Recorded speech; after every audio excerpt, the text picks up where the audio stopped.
بسم الله الرحمن الرحيم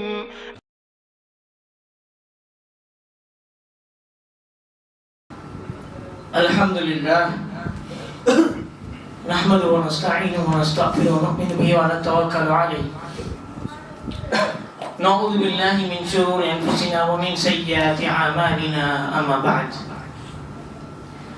فإن خير الحديث كتاب الله وخير الهدي هدي محمد صلى الله عليه وسلم وشر الأمور محدثاتها وكل محدثة بدعة وكل بدعة ضلالة وكل ضلالة في النار. قال الله تعالى في القرآن المجيد وفي الفرقان الحميد: أعوذ بالله من الشيطان الرجيم بسم الله الرحمن الرحيم. يا أيها الذين آمنوا اتقوا الله حق تقاته ولا تموتن إلا وأنتم مسلمون. قال الله تعالى أيضا: الذين قالوا إن الله عهد إلينا ألا نؤمن لرسول حتى يأتينا بقربان تأكله النار قل قد جاءكم رسل من قبل بالبينات وبالذي قلتم فلم قتلتموهم إن كنتم صادقين. இந்த உலகத்தை படைத்து வழிபாடித்துக் கொண்டிருக்கும் ரஹ்மான் அல்லாஹ்விற்கே புகழ் அனைத்தும் உரித்தாகுக. மேலும் அவர் சாந்தியும் சமாதானம் பெருமானார் முஹம்மது ஸல்லல்லாஹு அலைஹி வஸல்லம் அவர்கள் மீதும் அவருடைய அழிச்சுவற்றை அப்படியே பின்பற்றிய உத்தம சத்திய சஹாபாக்கள் மீதும் தாபஈன்கள் மீதும் தாபஈன்கள் மீதும் முக்கியமாக அமர்ந்து கொண்டிருக்கும் அல்லாஹ்வின் நல்லடியார்கள் மீதும் உலகத்தில் இருக்கும் அனைத்து முஸ்லிம்கள் மூமின்கள் மீதும் என் மீதும் என்றென்றுமாக என்று கூறி இன்றைய ஜும்மாவை ஆரம்பம் செய்யும். கண்ணியத்திற்குரியவர்களே, அல்லாஹ்வின் நல்லடியார்களே, அல்லாஹ்வின் மாபெரும் கிருபையால் வரக்கூடிய துல்ஹிஜ்ஜாவுடைய மாதத்தில் இன்னும் சில நாட்களில் நாம் நுழைய இருக்கின்றோம். இஸ்லாமிய சமூகத்தை பொறுத்தவரையில் இரண்டு நாட்கள் மட்டும்தான் நமக்கு சொந்தம். ஒன்று ஈதுல் ஃபித்ரி, இன்னொன்று ஈதுல் அத்ஹா என்று நபிகள் நாயகம் ஸல்லல்லாஹு அலைஹி வஸல்லம் அவர்கள் கூறினார்கள். நாட்கள் எந்த அளவிற்கு வேகமாக சென்று கொண்டிருப்பதை கண்கூடாக பார்க்கக்கூடும் ஒரு காலமாக இருக்கிறது. அதை வாழ்ந்து உணரக்கூடிய ஒரு காலமாக இருக்கிறது. ரமதான் முடிந்தது, கையோடு இப்பொழுது நாம் பக்ரீத் என்ற அந்த புனித ஹஜ்ஜுடைய அந்த மாதத்தின் ஒரு பெருநாளை கொண்டாடுவதற்கு நாம் நெருங்கிக் கொண்டிருக்கிறோம். கண்ணியத்திற்குரியவர்களே, அல்லாஹ்வின் நல்லடியார்களே, இதற்கு பின்னால் மிகப்பெரிய வரலாறு இருக்கிறது. இந்த இடத்தில்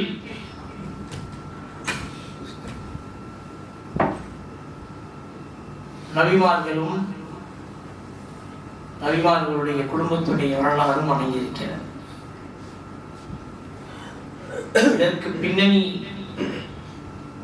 நிறைய விஷயங்கள் மார்க்கத்தில் அவர்கள் செய்த அர்ப்பணிப்புகளை அல்லாஹ் குர்ஆனிலும் நபிகள் நாயகம் ஸல்லல்லாஹு அலைஹி வஸல்லம் அவர்கள் ஹதீஸிலும் சொல்லியிருக்கிறார்கள். அர்ப்பணிப்பு என்பது சாதாரண விஷயம் கிடையாது. நாம் எல்லாம் உலகத்திலே அர்ப்பணிப்பு என்பது குர்பானி என்ற வார்த்தைக்கு என்ன பொருள் எடுத்துக்கொள்வோம் என்றால், பொதுவாக ஆடையோ மாடையோ வாங்கி அறுத்து பலியிடுவது மட்டும்தான் நம்முடைய மனதில் இருக்கும். இதற்கு பின்னால் நடந்த ஒரு சம்பவம், அது இப்ராஹிம் அலைஹிஸ்ஸலாம் அவர்களுக்கு பிள்ளையே இல்லாத காலத்தில் 85 வயதுகள் தாண்டி அவர்களுக்கு பிள்ளையை கொடுத்து, அவ்வளவு முதிய நிலையிலும் பிள்ளையை அல்லாஹ் வழங்கி அந்த பிள்ளையை வளரச் செய்து அந்த பிள்ளையை அல்லாஹ் கனவிலே பலி கொடுப்பதற்கு நபி இப்ராஹிம் அலைஹிஸ்ஸலாம் அவர்களுக்கு கட்டளையிட்டார். பெற்றெடுத்த பிள்ளை, அதுவும் பல ஆண்டுகளுக்கு பிறகு அல்லாஹ் கொடுத்த ஒரு பிள்ளை, உடனேவும் அல்லாஹ் பலியிட சொல்லாமல் வளர்ந்து ஓடி ஆடி விளையாடக்கூடிய அந்த நிலையில், பேசி புரியக்கூடிய இருக்கக்கூடிய நிலையில் அல்லாஹ் சொல்கின்றான், யா இப்ராஹிம் இஸ்பஹ், உங்களுடைய அந்த மகனை நீங்கள் என்னுடைய பாதையில் நீங்கள் வழியிடுவீராக. அந்த தந்தையும் எந்த ஒரு கேள்வி இல்லாமல், அல்லாஹ்விடத்திலே எந்த ஒரு எதிர்கேள்வியும் இல்லாமல் உடனே மகனிடத்திலே கேட்கிறார், யா புனைய மாதா தரா, இதை பற்றி நீ என்ன சொல்கிறாய், என்ன கூற விரும்புகிறாய்? அல்லாஹ் இந்த கனவை எனக்கு சொல்லியிருக்கிறானே, வழங்கியிருக்கிறானே, இந்த கனவை பற்றி நீ என்ன சொல்ல விரும்புகிறாய் என்று அந்த அழகான வார்த்தையை கேட்ட அந்த மகன் சொல்கிறான், யா அபதி இஃப்அல் மா துஅமர் சதஜிதுனி இன்ஷா அல்லாஹ் மினஸ் சாபிரீன். என்னுடைய அன்பு தந்தையே, நீங்கள் அல்லாஹ் என்ன சொன்னானோ, என்ன கட்டளையிட்டானோ அதை நீங்கள் நிறைவேற்றுங்கள், அதை செய்யுங்கள், நிச்சயமாக என்னை நீங்கள் பொறுமையாளர்களோடு காண்பீர்கள் என்று சொன்னார். இந்த குர்பானி என்பது பொறுமையும் அன்பும் இரண்டுக்கும் மத்தியில் இருக்கக்கூடிய ஒரு விஷயம், சோதனை. நபி இப்ராஹிம் அலைஹிஸ்ஸலாம் அவர்களுடைய அன்பு அவருடைய பிள்ளை மீது, மேலும் அவருடைய பிள்ளையின் அந்த பொறுமை அவர்களுடைய அந்த தந்தைக்காக, தந்தையுடைய அமலை நிறைவேற்றுவதற்காக. கண்ணியத்திற்குரியவர்களே, அல்லாஹ்வியார்களே, இந்த மாதத்தில் கடமையாக்கப்பட்ட அந்த ஹஜ்ஜுடைய வணக்கம், கடமையானவர்கள் எல்லாம் அங்கே சென்று அவருடைய வணக்கத்தை ஆரம்பிப்பதற்காக தயாராக இருக்கிறார்கள். இங்கு நாம் இருந்து என்ன நமக்கு பலனுள்ள விஷயம் எம்மால் செய்ய முடியும் என்றால், எந்த நாளைக்கு அவர்கள் அரஃபா என்ற ஒரு நாளில் அங்கே இருக்கிறார்களோ, அந்த அரஃபா நாள் நமக்கு எந்த நாட்டின் பிறைப்படி நமக்கு கிடைக்கிறதோ அந்த நாளில் நாமும் நோன்பு வைப்பது. ஏனால் சஹாபாக்கள் நிறையவர்கள் ரசூலுல்லாஹி ஸல்லல்லாஹு அலைஹி வஸல்லம் கேட்டார்கள், யா ரசூலுல்லாஹ், தீன் மிகவும் எளிதானது என்று சொன்னீர்களே, ஹஜ்ஜுக்கு சென்றவர்களுக்கெல்லாம் அவ்வளவு நன்மை கிடைக்குமே, நமக்கு அந்த நன்மை கிடைப்பதற்கு நாம் என்ன செய்ய வேண்டும் என்று கேட்டார்கள். அப்பொழுது நபிகள் நாயகம் ஸல்லல்லாஹு அலைஹி வஸல்லம் சொன்னார்கள், சூமு யௌம அரஃபா, நீங்கள் நோன்பு வையுங்கள் அரஃபா நாள் என்று சொன்னார்கள். அவர்களுடைய நன்மையும் உங்களுக்கு கிடைக்கும். கண்ணியத்திற்குரியவர்களே, அல்லாஹ்வியார்களே, சுன்னத்தை இப்ராஹிம் இந்த மாதத்தில் வரக்கூடிய இந்த ஹஜ்ஜுடைய நாட்களில் மக்கள் செய்யக்கூடிய ஒவ்வொரு விஷயங்களிலும் இப்ராஹிம் அலைஹிஸ்ஸலாமுடைய வரலாறு அடங்கியிருக்கிறது. சஃபா மர்வாவை எடுத்துக்கொள்ளுங்கள். அம்மைய ஹாஜரா அலைஹிஸ்ஸலாம் அவர்கள் தன்னுடைய பிறந்த பிள்ளைக்கு தண்ணீர் தேடி அடைந்த அந்த நாள் எல்லோருக்கும் நினைவிருக்கும். காணல் நீரை பார்த்து அவர்கள் அங்கே இங்கே ஓடிக்கொண்டிருந்தார்கள். அது இன்னைக்கு சஃபா மர்வா என்ற ஒரு ருக்குனாக அமைந்திருக்கிறது.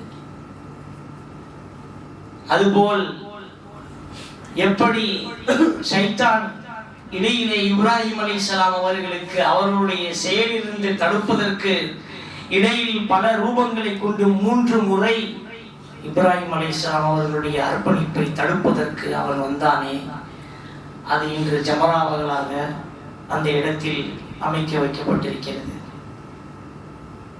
இந்த 3 ஜமராக்கள் மக்கள் அடிக்கும் பொழுது, அந்த இடத்திலே கற்களை வீசும் பொழுது, அவர்கள் தன்னை உணர்ச்சி வசப்பட்டு தன்னை தானே மறந்து அவர்கள் உண்மையாகவே சைத்தானை அடிப்பது போல் அங்கு நடந்து கொண்ட விஷயங்கள் எல்லாம் நிறைய காண்பதற்கு வருகிறது.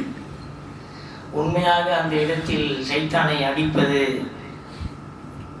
நாம் நம்முடைய மனதில் இருக்கக்கூடிய கெட்ட விஷயங்களை கொள்வதற்கு சமம், கெட்ட எண்ணங்களை நசுக்குவதற்கு சமம். இப்ராஹிம் அலைஹிஸ்ஸலாம் அவர்களுக்கு 3 விதமாக உருவத்தை மாற்றி மாற்றி 3 இடங்களில் அவர் வந்து சொன்னான், இப்ராஹிமே, இந்த அருள் உங்களுக்கு இந்த இடத்திலே அல்லாஹ் பாக்கியம் கொடுத்திருக்கிறான் என்றால் இதை நீங்கள் பலியிடுவீர்களா, நீங்கள் முட்டாளா என்று கேள்வி கேட்டு அவரை தடுக்க நினைத்த அந்த ஷைத்தானை இப்ராஹிம் அலைஹிஸ்ஸலாம் அவர்கள் சொன்னார்கள், எனக்கு தெரியும் நீ யார் என்று, நீதான் ஷைத்தான் என்று சொல்லி சிறு கற்களை கொண்டு அவனை எரிந்து அந்த இடத்திலிருந்து துரத்தி விட்டார்கள். கண்ணியத்திற்குரியவர்களே, அல்லாஹ்வியார்களே, நமக்கு நஃப்ஸு ஷைத்தானுடைய வஸ்வசாக்கள் வரும் பொழுது நாம் எப்படி அவனிடத்திலே இருக்கிறோம், அவனை எதிர்க்கக்கூடிய நிலையில் நாம் இருக்கிறோம் சொல்லுங்கள். தவறான பாதையின் பக்கம் நமக்கு வழிகாட்டும் பொழுது மார்க்கத்தை பின்பற்றக்கூடிய நிலையிலே நாம் தவறான வாழ்க்கையை கொண்டு அந்த ஷைத்தானை பின்பற்றுவதில் வெற்றி அடைந்து விடுகின்றோமே, அது யாருடைய காரணம்? யாரால் நாம் அந்த பாதையில் செல்கிறோம்? ஷைத்தான் நமக்கு காட்டக்கூடிய அந்த பாதையை வெளிச்சமாக நமக்கு காட்டி அந்த இருளிலே அவன் நம்மை செலுத்தி விடுகிறான். நபிமார்களையே விட்டு வைக்கவில்லை, அவன் நம்மை விட்டு விடுவானா சொல்லுங்கள்? நபிமார்களையே விட்டு வைக்காதவன் நம்மை விட்டு விடுவானா சொல்லுங்கள்? கண்ணியத்திற்குரியவர்களே, அல்லாஹ்வியார்களே, அர்ப்பணிப்பு என்பது ஆடையோ மாடையோ ஒட்டகத்தையோ வெளியிடுவதற்கும் கிடையாது.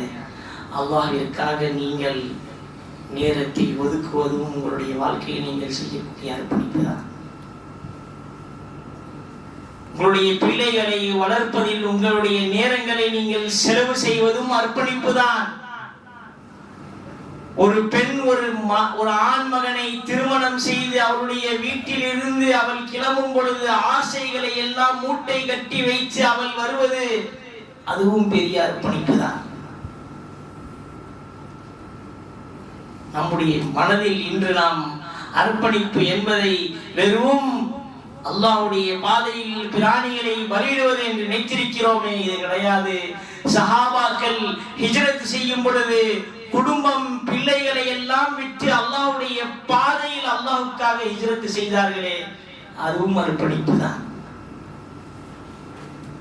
கண்ணியத்திற்குரியவர்களே, அல்லாஹ்வியார்களே, அப்படிப்பட்ட அர்ப்பணிப்புகள் நம்முடைய வாழ்க்கையில் நாம் என்ன செஞ்சிருக்கோம் அல்லாஹ்வுக்காக? யோசிச்சு பாருங்க. அல்லாஹ் நமக்கு இவ்வளவு பெரிய வாழ்க்கையை கொடுத்திருக்கான், இவ்வளவு அழகான ஒரு வாழ்க்கையை கொடுத்திருக்கான். நம்ம எத்தனை பேர் சிஹத்தோடும் சலாமத்தோடும் இருக்கிறோம், கைகளும் கால்களும் நல்ல உடல் அமைப்போடு இருக்கிறோமே, என்ன அல்லாஹ்வுக்காக நாம் அர்ப்பணித்திருக்கிறோம்? கண்ணியத்திற்குரியவர்களே, அல்லாஹ்வியார்களே, நம்ம எந்த அளவுக்கு நம்முடைய உடலுக்கு கவனம் செலுத்துகிறோமோ, எந்த அளவிற்கு நம்முடைய ஆரோக்கியத்திற்கு கவனம் செலுத்துகிறோமோ, அந்த அளவிற்கு நாம் அல்லாஹ்விற்காக ஒதுக்குவது கிடையாது. எவ்வளவோ டெவலப்மெண்ட்கள் நம்முடைய விஷயத்துல இன்னைக்கு உலக ரீதியாக நம்ம கொண்டு வர்றதுக்கு தயாராக இருக்கிறோம். இந்த ரமதான் முடிந்ததிலிருந்து இந்த வரக்கூடிய பக்ரீத் இந்த மாதத்தின் வரை இன்று வரை நம்ம தொழுகையில் என்ன டெவலப்மெண்ட் இருந்திருக்கிறது சொல்லுங்க? தொழுகையில் ஏதாவது டெவலப்மெண்ட் ஆயிடுச்சா? பர்சனாலிட்டி என்று டெவலப்மெண்ட் என்ற பெயர்களில் உடல் அமைப்பை சீரமைக்கக்கூடிய வகுப்புகளில் சென்று எந்த அளவிற்கு நம்முடைய உடலை சீரமைக்க முடியுமோ அந்த அளவிற்கு நாம் வடுக்களை எல்லாம் எடுத்து அந்த அளவிற்கு நேரத்தை ஒதுக்கி அதை நாம் கற்றுக்கொள்கிறோமே. தூங்கிக் கொண்டிருக்கும் பொழுது 200 கிராம் அளவுக்கு கூட அந்த போர்வை வைக்காது சகிக்காது. அந்த போர்வையை தூக்கி நாம் ஃபஜருக்கு வர முடியவில்லை. இது என்ன அர்ப்பணிப்பு அப்பொழுது சொல்லுங்கள்? இந்த போர்வையை நம்மால் விலக்கி அந்த போர்வையுடைய அந்த கனத்தை கூட நம்மால் தூக்க முடியாமல் ஃபஜருக்கு நம்மால் வர முடியலையே. நம் உலகத்தில் அந்த அளவிற்கு உலக ரீதியாக செய்யக்கூடிய எல்லா ஒதுக்குதலான நேரங்களும் இந்த ஃபஜருடைய நேரத்தை விட சிறந்ததாகி விடுமா சொல்லுங்கள்? அல்லாஹ்வுடைய தூதர் சொன்னார்கள், ஃபஜருடைய கடமையான தொழுகையை பற்றி அல்ல, அதற்கு முன்னால் தொழுவக்கூடிய சுன்னத்தை பற்றி சொன்னார்கள். அந்த 2 ரக்காத் எப்படியானது என்றால், உலகத்தில் இருக்கக்கூடிய அனைத்து பொருள்களை விட சிறந்தது என்று சொன்னார்கள். அந்த சிறப்பை அடைவதற்கு நாம் அந்த நேரத்தை அர்ப்பணிப்பதற்கு தயாராக இருக்கிறோமா? அந்த நேரத்தை நாம் அர்ப்பணிப்பதற்கு தயாராக இருக்கிறோமா? இல்லை, அந்த இடத்தில் நாம் அந்த நேரத்திற்கு தூக்கத்திற்கு கொடுத்து விடுகிறோம். முஅத்தின் தொண்டை கிளிய அந்த நேரத்தில் கத்துகிறார், அஸ்ஸலாத்து கைரும் மினன் நௌம், தொழுகையே சிறந்தது தூக்கத்தை விட என்று சொல்லும் பொழுது கூட ஒரு மனிதன் அவனுடைய எந்த ஒரு கனமே இல்லாத அந்த போர்வையை தூக்க முடியாதவன் எப்படி தன்னுடைய வாழ்க்கையில் அவன் வெற்றியை நோக்கி செல்வான்? இது அல்லவா அர்ப்பணிப்பு. தொழுகைக்கு நேரம் ஒரு நாட்களில் நீங்கள் கணக்கிட்டு பார்த்தீர்கள் என்றால் 1 மணி நேரம் அல்ல. ஃபஜர் ஒரு 15 நிமிடம், லொஹர் ஒரு 10 நிமிடம், அசரும் ஒரு 10 நிமிடம், மக்ரிப் கஷ்டப்பட்டு ஒரு 7 நிமிடம், இஷா ஒரு 10 நிமிடம். நீங்கள் கூட்டி கழித்து பாருங்கள் எவ்வளவு நேரம் ஆகிறது என்று. அந்த நேரத்தை நாம் அல்லாஹ்விற்கு ஒதுக்கவில்லை என்றால் இந்த அர்ப்பணிப்புகள் எந்த இடத்தில் போய் சேரும்? அல்லாஹ் லட்சக்கணக்கான ரூபாயை கொடுத்து பிராணிகளை வாங்கி நாம் அர்ப்பணிக்கிறோமே, அந்த அர்ப்பணிப்புகள் எந்த இடத்துல போய் சேரும்? அல்லாஹ் சொல்லுங்க. எவ்வளவு கூட்டம், எவ்வளவு ஆர்வம், எவ்வளவு மோகம் இந்த விஷயத்திலே மக்களுக்கு அல்ஹம்துலில்லாஹ் இருக்கணும். ஏன்னா இது சுன்னத் இப்ராஹிம். ஆனால் கடமையை மறந்து வாழ்ந்து கொண்டிருக்கிறோமே, இந்த அர்ப்பணிப்பு நமக்கு கூடுமா? கடமையை புறக்கணித்து வாழ்ந்து கொண்டிருக்கிறோமே, இந்த உலகத்தில் கடமையை எல்லாம் மறந்து வாழக்கூடிய நிலை நம்முடைய சமூகத்தவர்களை நாம் பார்க்கிறோமே. அவர்கள் லட்சக்கணக்கில் இந்த பிராணிகள் மீது செலவு செய்து அர்ப்பணித்து என்ன பிரயோஜனம்? கண்ணியத்திற்குரியவர்களே, அல்லாஹ்வின் நல்லடியார்களே, இந்த உலகத்தில் மனிதன் செய்யக்கூடிய ஒவ்வொரு அமலுக்கும் அல்லாஹ் அஜ்ருன் என்று சொல்கிறானே, அந்த அஜர் எப்படிப்பட்டது தெரியுமா? அது இந்த உலகத்திலும் உங்களுக்கு கிடைத்துவிடும், மறுமையிலும் அதற்கான பலன் உங்களுக்கு காத்திருக்கும். இந்த உலகத்துல நாம சம்பாதிச்சா உலகத்துல மட்டும்தான் அந்த பணம் வேலை செய்யும். இறந்ததுக்கு பிறகு அந்த கபர்ல உங்களுக்கு எந்த ஒரு டெவலப்மெண்ட்டுக்கும் அது யூஸ் ஆகாது. அது உலக ரீதியான சம்பாத்தியம், அவ்வளவுதான். இதுவே நீங்க உலகத்துல நன்மையை சம்பாதிப்பதற்காக அமல்களை நீங்கள் செய்தால், நிலைநாட்டினால், உங்களுடைய கடமைகளை நீங்கள் நிறைவேற்றினால், தொடர்ந்து உங்களுடைய இம்மையும் சிறப்பாகும், மறுமையும் செம்மையாகும். இது அல்லாஹ்வுடைய வாக்கு. அல்லாஹ் சொல்கின்றான் தன்னுடைய திருமறையிலே, நான் மூமின்களுடைய உயிரை கொண்டு ஜன்னத்துல் ஃபிர்தௌஸ் என்ற சொர்க்கத்தை வாங்கி வைத்திருக்கிறேன் என்று சொல்கிறான். மூமின்களுடைய உயிரை கொண்டு அல்லாஹ் என்ன வாங்கியிருக்கான்?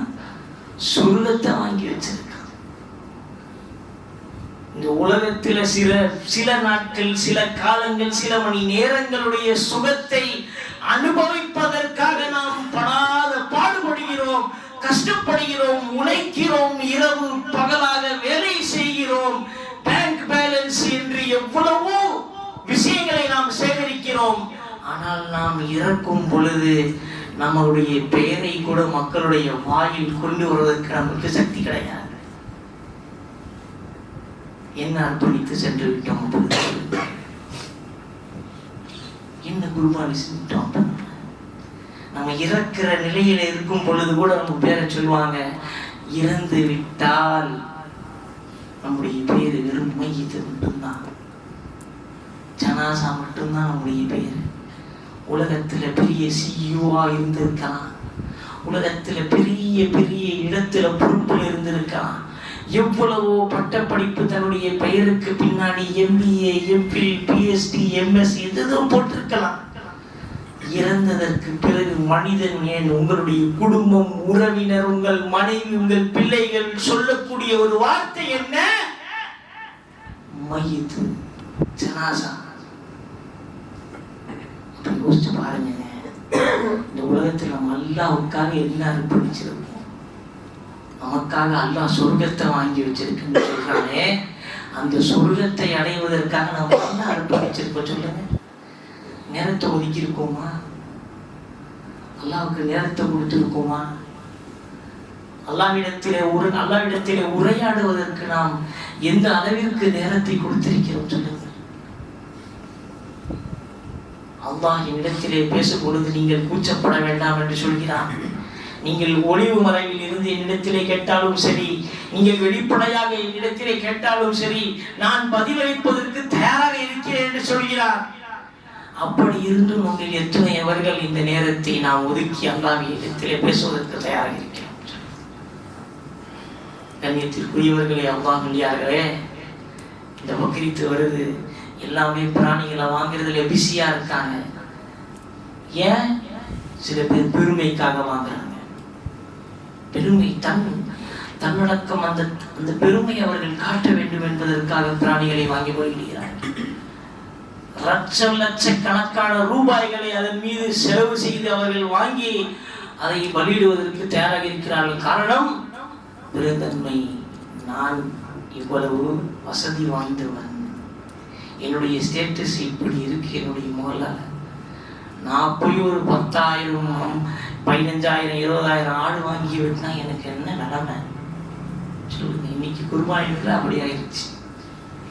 ஆனால் அல்லாஹ்வுடைய தூதர் சொன்னாங்க, தீவு யூசுரோட மார்க்கம் இலகுவானது. ஆனால் இன்னைக்கு நம்ம என்ன ஆக்கி வச்சிருக்கோம்?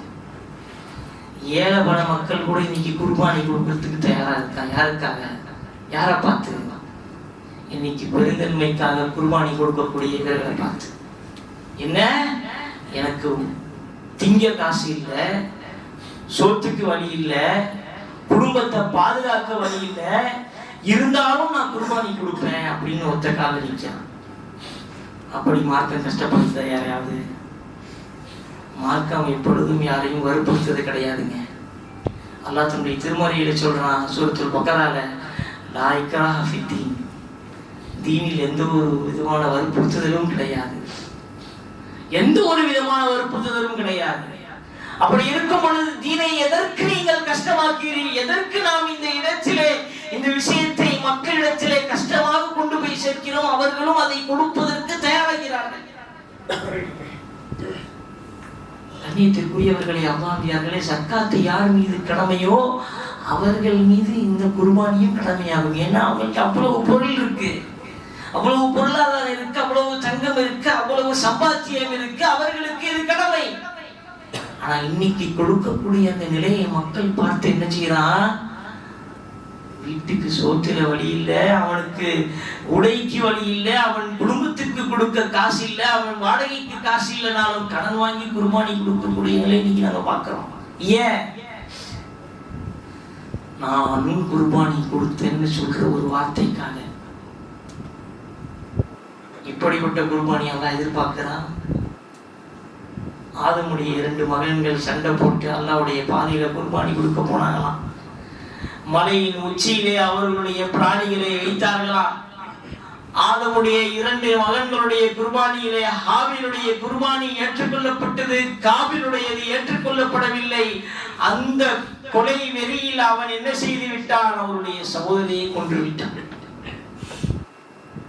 யா அல்லாஹ், நானும் குர்பானி கொடுத்தேன், தம்பியும் குர்பானி கொடுத்தான், அவனது ஏற்றுக்கொண்ட என்னது ஏற்றுக்கொள்ளவில்லை அல்லாஹ் அப்படின்னு சொல்லி அவனே செஞ்சான். அந்த பொறாமையில அவருடைய தம்பியை கொண்டுட்டான். உலகத்துல நடந்த முதல் கொலை எதுக்காக நடந்திருக்கு பாத்தீங்களா? குர்பானிக்காக நடந்திருக்கு. உலகத்துல நடந்த முதல் கொலை எதற்காக நடந்திருக்கு பாத்தீங்களா? குர்பானிக்காக நடந்திருக்கு. இன்னைக்கு குர்பானிக்காக என்ன நடக்குது? சண்டை நடக்குது குடும்பத்துல. எப்படி? பேர் வைத்து சம்பாதிக்கக்கூடிய நிலையிலே பெயர் புகழ் அடையக்கூடிய அந்த ஆசை மக்களுக்கு வந்துவிட்டது.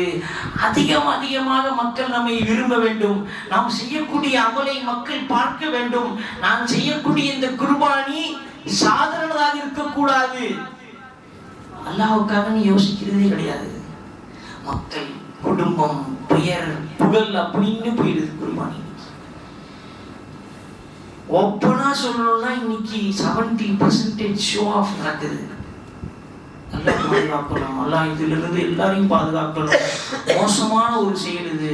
ரசூலுல்லாஹி ஸல்லல்லாஹு அலைஹி வஸல்லம் சொன்னாங்க, ரியாவு ஷிர்க் என்று சொன்னார்கள், முகஸ்துதி ஷிர்க் ஆகும் என்று சொன்னார்கள். நீங்கள் ரியாவுக்காக என்னென்ன செய்கிறீர்களோ, ஷோ ஆஃப்காக, மக்கள் பார்ப்பதற்காக, பார்வைக்காக நீங்கள் என்ன ஒரு இபாதத் செய்தாலும் அது ஷிர்க் ஆகும் என்று சொன்னார்கள். ஷிர்க் என்றால் என்ன தெரியும்ல? அது எல்லாருக்கும் தெரியும். இணை வைத்தல், அல்லாஹ்வுக்கு பகரமாக, அல்லாஹ்வுக்கு இணையாக ஒரு விஷயத்தை இணை வைக்கிறது. அப்ப அல்லாஹ்வுக்கு செய்ய வேண்டிய இபாதத்துல நீங்க ஒவ்வொரு விஷயத்திலும் முகஸ்துதியை கொண்டு வந்தீங்க. அது தொழுகையாக இருந்தாலும் சரி, அல்லாஹ் அதற்கு தண்டனை இருக்கு என்று குர்ஆன்ல சொல்றான். வயலுல்லில் முஸல்லீன், தொழுகையாளிக்கும் நரகம் உண்டாகட்டும். எப்படிப்பட்ட தொழுகையாளி? அல்லதீன ஹும் அன் ஸலாத்திஹிம் சாஹூன் அல்லதீன ஹும் யுராஊன். யார் தொழுகையை பொதுபோக்காக தொழுகிறார்களோ அவர்களுக்கும், யார் தொழுகையை காண்பிப்பதற்காக தொழுகிறார்களோ அவர்களுக்கும் என்ன உண்டாகட்டும்? வயல், அந்த நரக குழி உண்டாகட்டும் என்று அல்லாஹ் சொல்கிறார். அப்ப தொழுகை கடமையான விஷயத்திலே நம்ம முகஸ்துதியை நுழைச்சிட்டா என்ன? நரகத்தின் குழி இருக்கும் பொழுது இந்த விஷயத்துல குர்பானியில நமக்கு இருக்கா? அல்லாஹ்வுடைய பாதையில கொடுக்க வேண்டிய அந்த விஷயம், அந்த பலியீடு, அல்லாஹ்வுடைய பெயரை கொண்டு செய்ய வேண்டிய அந்த பலியீடு, இன்னைக்கு குடும்பத்துக்குள்ள பிரிவை உண்டாக்கக்கூடிய ஒரு நிலை இன்னைக்கு இருக்கு. இன்னைக்கு குடும்பத்துக்குள்ள ஸ்டேட்டஸை பற்றி பேசக்கூடிய ஒரு நிலை இன்னைக்கு ஒரு குர்பானி முடிவு செய்யுது. அப்படின்னா இது உண்மையாகவே அல்லாஹ்வுக்காக கொடுக்கப்படுகிறதா சொல்லுங்க. கண்ணியத்துக்குரியவர்களே, அல்லாஹ்வுடையார்களே, ஒரு குடும்பம் சந்தோஷமாக வாழ வேண்டும் என்பதுதான் மார்க்கத்துடைய தீர்ப்பு. நீங்கள் அறுக்கிறீர்கள் என்றால் உங்களுடைய உறவினர்கள்ல யாரை ஏழைன்னு பார்த்து அந்த கறியை கொண்டு போய் சேருங்கன்னு சொன்னாங்க. உங்களுக்கு சில விஷயம் கறிகள் எடுத்து, உங்களுக்கு ஒரு பங்கு எடுத்து, சொந்த பந்தங்களுக்கு கொடுத்து, அதுலேயும் நிந்தி விட்டது பறக்கத்து இருந்தது என்றால் நீங்கள் என்ன செய்யுங்க? ஏழை உல மக்களுக்கு கொடுங்க என்று சொன்னாங்க. ஆனா இன்னைக்கு எப்படி ஆயிடுச்சு தெரியுமா? அறுக்கிற பிராணியில மொத்தமாவே அவன் அழுட்டு போற நிலைமை வந்துருச்சு. தலைகாலு எல்லாத்தையும் சேர்த்து எடுத்துட்டு போயிடறான், தோலை மட்டும் விட்டுடுறான். கேட்டா எங்க குடும்பத்திலே இவ்வளவு ஆள் இருக்காங்க, நான் எங்கெங்க வெளியே கொடுக்க. இன்னைக்கு குர்பானில அப்படி இருக்கு. கொடுக்கக்கூடிய மனசே இல்லாத மனுஷனா மாறிட்டாங்க, சுயநலவாதிகளாக எல்லாம் மாறிவிட்டார்கள். ஒரு குர்பானின்றது வந்ததே அல்லாஹ் என்ன செய்யறதுக்காக அதை கடமையாக்குறான். அன்பை உங்களிடத்தில் நீங்கள் பகிருங்கள் என்பதற்காகத்தான் அதை கடமையாக்கினான். இன்னைக்கு என்ன ஆச்சு? அந்த குர்பானியில எந்த விஷயமும் இல்லாம போயிருச்சு. யோசிக்கிறான் மனுஷன், நான் கொடுக்கணுமா? ஏண்டா 1 லட்சம் கொடுத்த ஆடு வெட்ட நான் எதுக்குடா எல்லாரும் கொடுக்கணும் அப்படின்னு யோசிக்கிறாங்க. அந்த காசு அவனை யோசிக்க வைக்குது, அந்த பணம் அவனை யோசிக்க வைக்குது. ஆனா அந்த இடத்துல சில நல்லவர்கள் இப்படியும் இருக்காங்க. குர்பானை கொடுத்துட்டு திரும்பி போயிடுறாங்க. அந்த பிராணியை பத்தி சிந்திக்கிறதே கிடையாது. அதை அப்படியே கொடுத்துருங்க சதக்காவா. பாத்தீங்களா? அதுக்காக தான் இன்னைக்கு வரைக்கும் நம்ம உலகத்துல வாழ்ந்துகிட்டு இருக்கோம். இன்னைக்கு சுக்குனா வாழ்ந்துகிட்டு இருக்கோம். அந்த மாதிரி சில நல்லவங்க இருக்காங்கன்ற காரணத்தினாலதான் இன்னைக்கு நம்ம மீது எந்த ஒரு அதாபு, வேதனை, சோதனை வராம நம்ம இன்னைக்கு வாழ்ந்துகிட்டு இருக்கோம். காரணம், அல்லாஹ்வுக்காக செய்யக்கூடியவர்கள் இன்னும் வாழ்ந்து கொண்டிருக்கிறார்கள். அல்லாஹ்வுக்காக செய்யக்கூடியவர்கள் இன்னும் இருக்கிறார்கள், இருக்குகிறார்கள், இருப்பார்கள். மறுமை நாள் வரை அவர்களுடைய அந்த அமல் தொடரும். அந்த கூட்டத்தில் நாம் இருக்கக்கூடாதா? அந்த கூட்டத்தில் நாம் இருந்திடக்கூடாதா? கண்ணியத்திற்குரியவர்களே, அல்லாஹ்வியார்களே, அல்லாஹ் அவர்களை பற்றி குர்ஆனிலே சொல்கின்றான். உலாயிக ஹும் ஹிஸ்புல்லாஹ் ஹுமுல் முஃப்லிஹூன். அவர்கள்தான் அல்லாஹ்வுடைய கூட்டம், அவர்கள் நிச்சயமாக வெற்றி பெற்றவர்கள் என்று அல்லாஹ் சொல்கின்றான். உலக ரீதியாகவும் வெற்றி அவர்களுடைய காலை வந்து தொடும், மறுமையிலும் அவர்கள் வெற்றி பெற்றவர்களாக எழுப்பப்படுவார்கள். கண்ணியத்திற்குரியவர்களே, அல்லாஹ்வியார்களே, கடைசி நேரத்தில் போயிட்டு ஒரு ஆடு எப்படி இருந்தாலும் கொடுங்க வாங்கிட்டு வந்து விட்டுறதுக்கு பேர் குர்பானி கிடையாது.